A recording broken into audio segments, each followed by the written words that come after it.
Marcus and Jordan have been best friends since college. Same university, same finance major, same graduation year, same first job at the same mid-size company in Austin. They even got promoted on the same day, 3 months ago. Same department restructure, same $21,000 bump in base salary. Today Marcus is sitting in a brand new BMW at a red light, telling Jordan that life is finally starting to feel the way it was supposed to feel. Jordan is in the passenger seat. He drives a 2015 Honda Civic with a cracked rear bumper and 94,000 miles on it, and he tells Marcus, completely casually, that he's starting to actually sleep at night. In 10 years, Marcus will look like a success story. Jordan will actually be one. My name is Nico, and today we are going to pull apart one of the most dangerous and least discussed financial traps in the modern middle class. The idea that earning more, getting promoted, building a career, doing everything that you were told you were supposed to do can somehow leave you just as financially fragile as when you started. Maybe even more so. And the part nobody warns you about, the trap isn't set by your enemies. It isn't set by the economy or your boss or some rigged system. It is set by your own success. It is set by the very moment things start going right. Now, before you think this is going to be another video telling you to cancel your Netflix and stop buying coffee, let me be very clear. Marcus is not irresponsible. He is not reckless. He is not stupid. He is doing almost exactly what the people around him are doing, what the culture around him is suggesting he should do, and what his brain is telling him he has earned the right to do. That is the entire point. And Jordan is not some extreme frugality obsessive who lives in misery and eats rice and beans in the dark. Both of these guys live real lives and make real choices with real money. We are going to follow them for the next 15 years and let the math explain everything. Because the math, as always, is absolutely brutal. Here is your reality check before we go anywhere else. According to the Federal Reserve's most recent survey of consumer finances, the median net worth of Americans between the ages of 35 and 44, the exact demographic we are talking about, is around $135,000. Now that sounds okay on the surface, until you understand that a massive chunk of that is locked up in home equity. Their actual liquid, accessible, investable wealth, the kind you can use to build freedom, take a risk, or survive a real emergency, is often a fraction of that number. Meanwhile, a 2023 Bankrate survey found that 57% of Americans earning over $100,000 a year report living paycheck to paycheck. 57% on 6 figures. And the Schwab Modern Wealth Survey tells us that the average American believes they need $2.2 million to feel genuinely financially secure. But the average American has nowhere close to $2.2 million.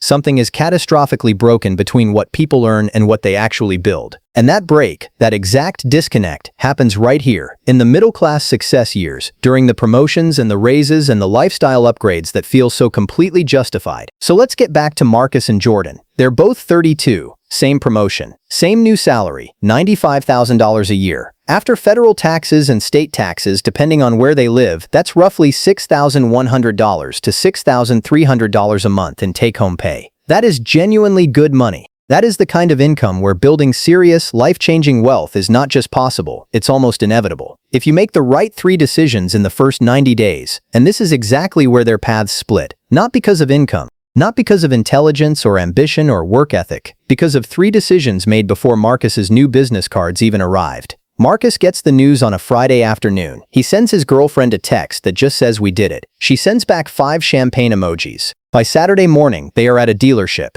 Marcus tells himself the old car was unreliable anyway, and honestly, that's true. It needed new brakes. He also tells himself that he's going to be client-facing more now, that appearances matter in his new role. Both of those things are at least partially true. He leases a BMW 3 Series, monthly payment, $680. He tells himself it's basically the same as a car payment on something new, which is sort of technically accurate if you squint at it the right way. He is not lying to himself exactly, he's just doing what humans are extraordinarily good at doing, which is constructing a narrative where the thing we already want to do is also the reasonable and rational thing to do. Then comes the apartment decision. His current place is a perfectly fine 1-bedroom for $1,450 a month. The new place is $2,200. It's closer to the office, that's real. It has a gym in the building, which means he can cancel his $55 gym membership. That's real too, even if the math on that doesn't quite work out. It has floor-to-ceiling windows and looks incredible on video calls. He signs the lease. That's $750 more per month than before. And then, almost entirely below the level of conscious decision-making, everything else follows.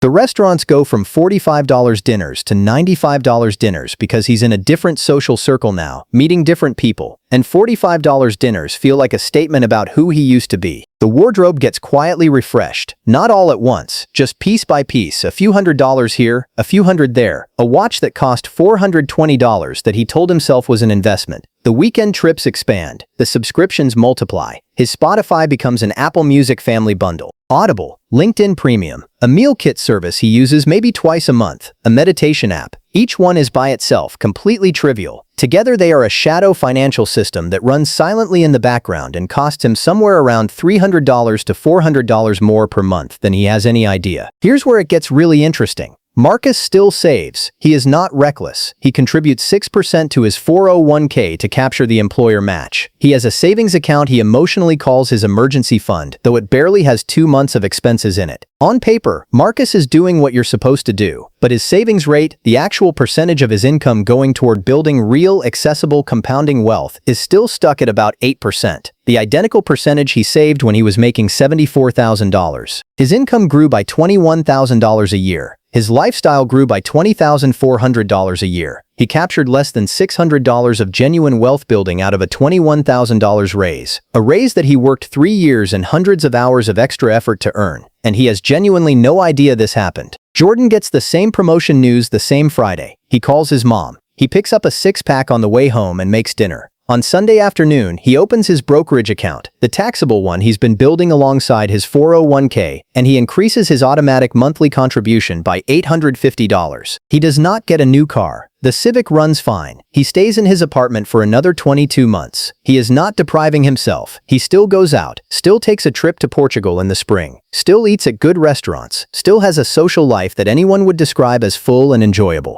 But he makes one foundational, almost quiet decision. The raise belongs to his future, not to his lifestyle. And that one decision, that single boring-sounding Sunday afternoon choice, is going to be worth more money over 15 years than most people earn in several years of work. Let me show you the math. $850 a month invested consistently into a broad market index fund at a conservative historical average of 7% annual return. In 10 years, that single contribution stream is worth approximately $146,000. In 15 years, $267,000. In 20 years, $440,000. That is not including anything Jordan was already saving. That is purely the incremental difference between his path and Marcus's path on one $21,000 raise. And Marcus is going to get several more of those. Now let's talk about what's actually happening inside Marcus's brain, because this is the part that really matters and the part that personal finance content almost never addresses honestly. There is a concept in behavioral economics called hedonic adaptation. It is the rigorously documented human tendency to return to a relatively stable baseline level of satisfaction regardless of positive or negative changes in circumstances. What this means practically is that the BMW that made Marcus feel like a completely different version of himself in January is just his car by September. The apartment with the floor-to-ceiling windows that felt like a hotel in month 1 feels completely ordinary by month 7. The thrill fades, the novelty evaporates, but the $680 lease payment and the $750 in additional rent, those are permanent fixtures in his financial architecture now.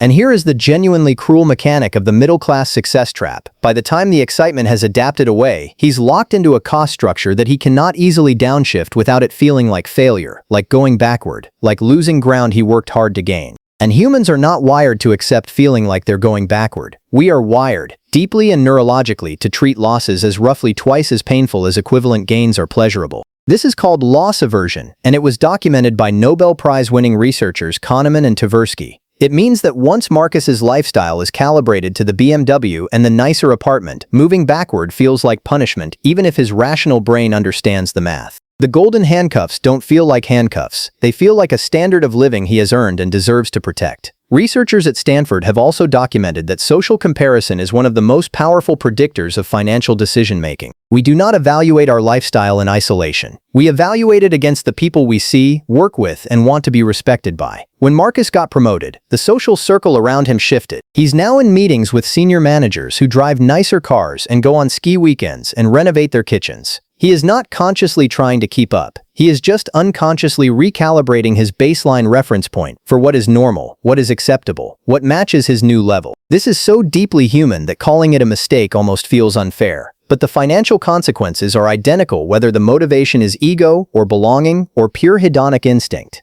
Here is where it gets worse. Because Marcus is self-aware enough that, around year 3 after the promotion, he starts to notice something is off. He sits down one Sunday, ironically probably the same kind of Sunday that Jordan increased his contributions, and he looks at his bank account and his savings and he thinks, I make almost $100,000 a year. Where is it? He cannot answer the question clearly. There's no gambling problem, no dramatic debt story, no obvious villain in his financial narrative. The money just went. It went to the lease and the rent and the dinners and the subscriptions and the wardrobe refreshes and the trips that were slightly more expensive than they used to be, and the things that quietly accumulated to make his life look and feel like the level he thought he'd reached. This is what I call the invisible spend creep. Each individual decision is defensible. The cumulative architecture of those decisions is quietly destroying his financial future. And here's the part that actually matters. This is not a Marcus problem. This is a documented, statistically dominant behavioral pattern. According to research from the National Endowment for Financial Education, only about 21% of Americans report meaningfully increasing their savings rate after a significant income increase. 21%. The other 79% do what Marcus does. They absorb the raise into their lifestyle and feel roughly the same level of financial stress within 12 to 18 months. There's a name for this in behavioral finance research. It's called the income lifestyle treadmill. You run faster, you don't move forward.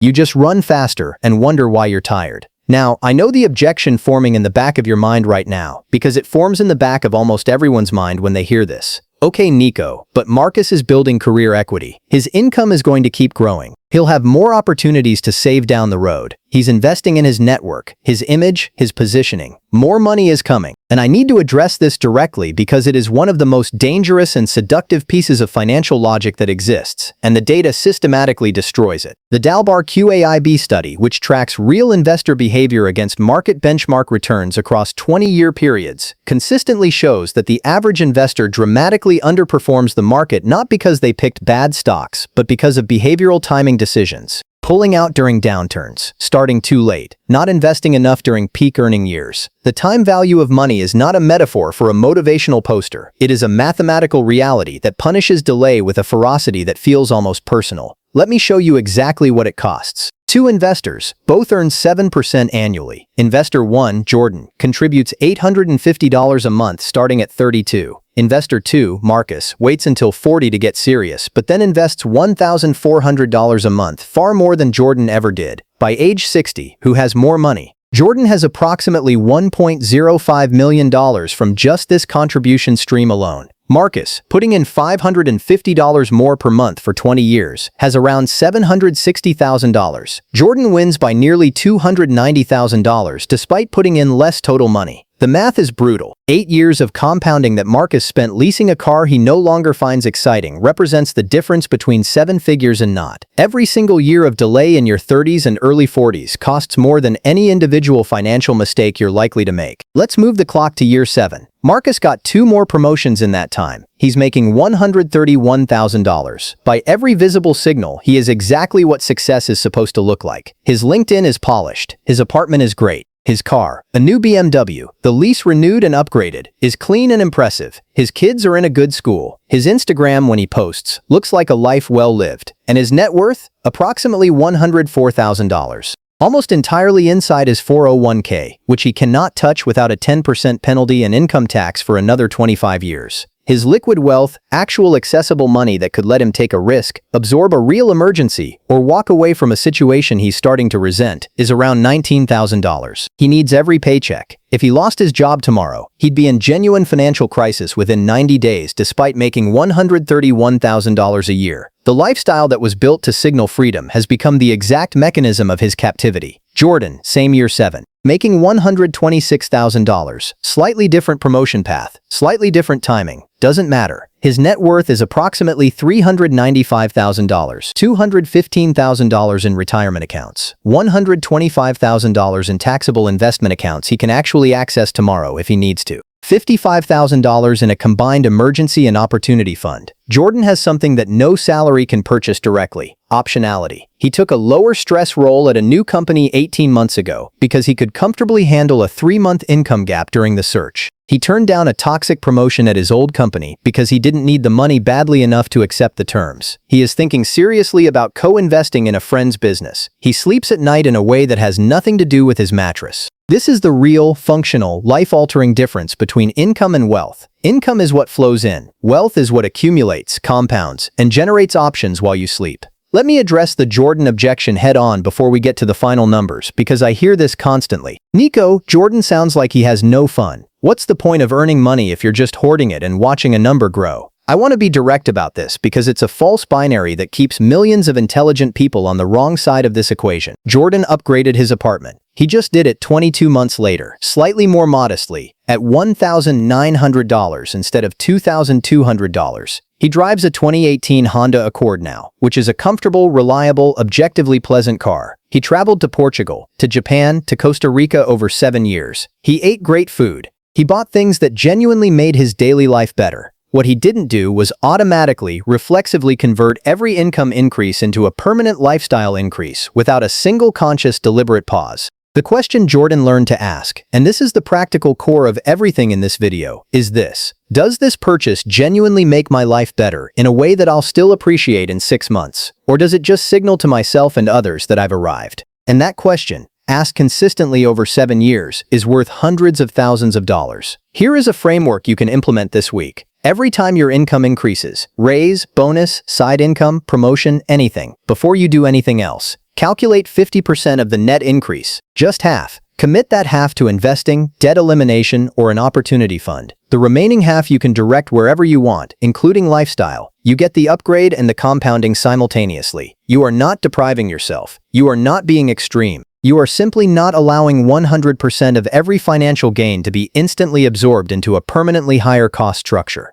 If Marcus had done this on every raise over 7 years, just 50% of each net increase invested, his net worth right now would be somewhere between $270,000 and $300,000 instead of $104,000. The math is almost uncomfortably simple. Now let's go to year 15. Marcus is 47. He's making $148,000. He is a genuinely skilled professional. He is good at what he does, but he is also quietly exhausted in a way he cannot fully articulate at dinner parties. He has a mortgage on a house that reflects his success, 2 car payments, children in a private school that costs $18,000 a year because their friends go there, and moving them feels cruel, a lifestyle that costs roughly $9,800 a month to maintain. His net worth has grown to around $210,000, almost entirely in retirement accounts he cannot touch for 2 more decades without penalty. He cannot take a sabbatical. He cannot walk away from a manager he finds demoralizing. He cannot take the startup bet his brother keeps bringing up. He told his wife last year, late at night, that he feels trapped, but he can't fully explain why, because on paper everything looks like the life he was supposed to want. The most financially dangerous thing about Marcus's situation is that it doesn't feel like failure. It feels like a very expensive, very comfortable, very gilded cage. Jordan is 47, making $138,000. Net worth, approximately $870,000. He maxed his tax-advantaged accounts for years, kept his cost of living at genuinely comfortable but intentionally controlled levels, and the compounding has been doing extraordinary, almost mechanical work for the last decade. He is planning, with real numbers and a real timeline, to retire at 55, possibly earlier depending on markets. He took a 4-month sabbatical 2 years ago, actually traveled, actually disconnected, actually came back to work because he wanted to, not because he had to. His kids go to public school, and he contributes consistently to their 529 accounts. He is looking seriously at a rental property. The difference in his life from Marcus's is not visible in the way his apartment looks or the car he drives. It's visible in his shoulders, in whether his eyes light up when he talks about the next 10 years. And here is the part that I want you to sit with, because this is the real conclusion. The gap between Marcus and Jordan, $870,000 versus $210,000 at age 47, was not created by income. They had almost identical incomes for 15 years. It was not created by intelligence. Marcus is sharp. It was not created by work ethic or discipline in any broad sense. It was created by a series of decisions made in the first 90 days after a promotion. Decisions that felt earned, natural, reasonable, and socially appropriate in the moment. The middle-class success trap does not look like a trap. It looks like a reward. It looks like your lifestyle finally catching up to your effort. It feels, genuinely feels, like arriving. And that is precisely what makes it so effective and so quietly catastrophic. If there is one sentence I want you to carry out of this video, it's this. Your income will tell the story of how hard you worked. Your savings rate will determine whether that work was for your present or your future. Because Marcus worked extremely hard. The lifestyle answered the question before he ever asked it. So here's what I want you to do right now.